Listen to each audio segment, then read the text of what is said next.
Welcome to Spotlight. I'm Hale Walker, and my guest today is Donna Niester.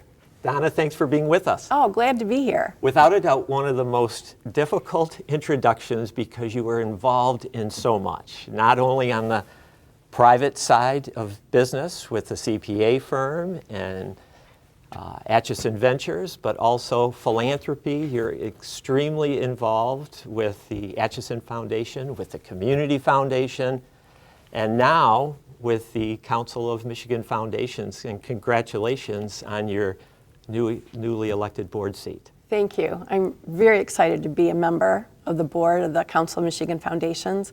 From what I understand, I am the first board member to represent the entire Thumb area. So CMF is celebrating 50 years, so it's time they have somebody from the Thumb Coast.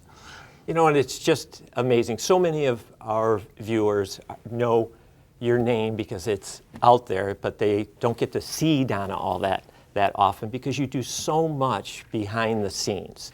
So as we talk about philanthropy, where does the Council on Michigan Foundations come into play? Are they support for foundations? Are they a philanthropic organizations themselves? So the answer is yes and yes. The Council of Michigan Foundations is a membership organization, so philanthropic foundations trust would become a member of CMF.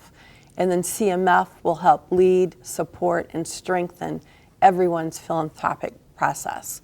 I think in doing a little bit of my orientation, the first board meeting isn't until January, but in doing the orientation, the CMF organization represents 82% of all philanthropic assets.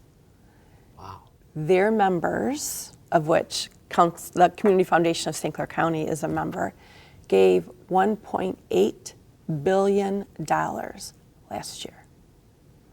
So these are the big boys in foundations that are members of this. It's the big boys, it's the little girls, it's like I said, 82% of all philanthropic Donna, groups belong to them. I know that you and I are friends, and I know that you are very humble, but how did this come about? How did they identify Donna Niester? Is it based on a recommendation from somebody, or is it really based on the work that you've been doing for a number of years? I think the first reason was because of the nomination by Randy Myers.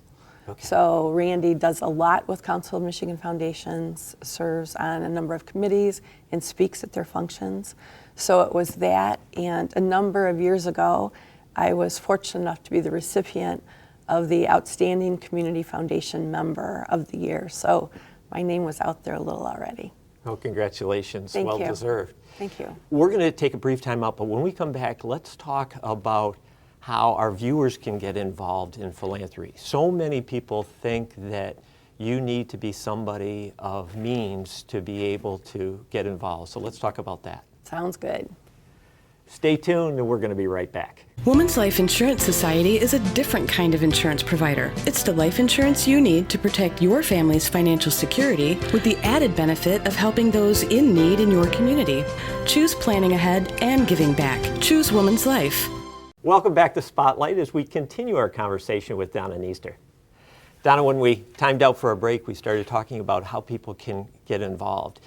It really is important that it's not necessarily people of means. It's a donation of $25, $50 to something that they're interested in.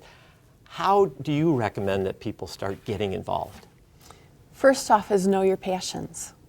So if there's something you're passionate about, do a little, everyone can Google now. So go in, learn about what you're passionate, and $10 makes a difference. I'm sure you've seen in the past couple of weeks, Salvation Army is out with folks ringing the bell. The people that walk by and put money into that bin, they're philanthropists. So it's really whether you're giving, like you said, 10, 25, 10 million. It's all serving others, serving our community.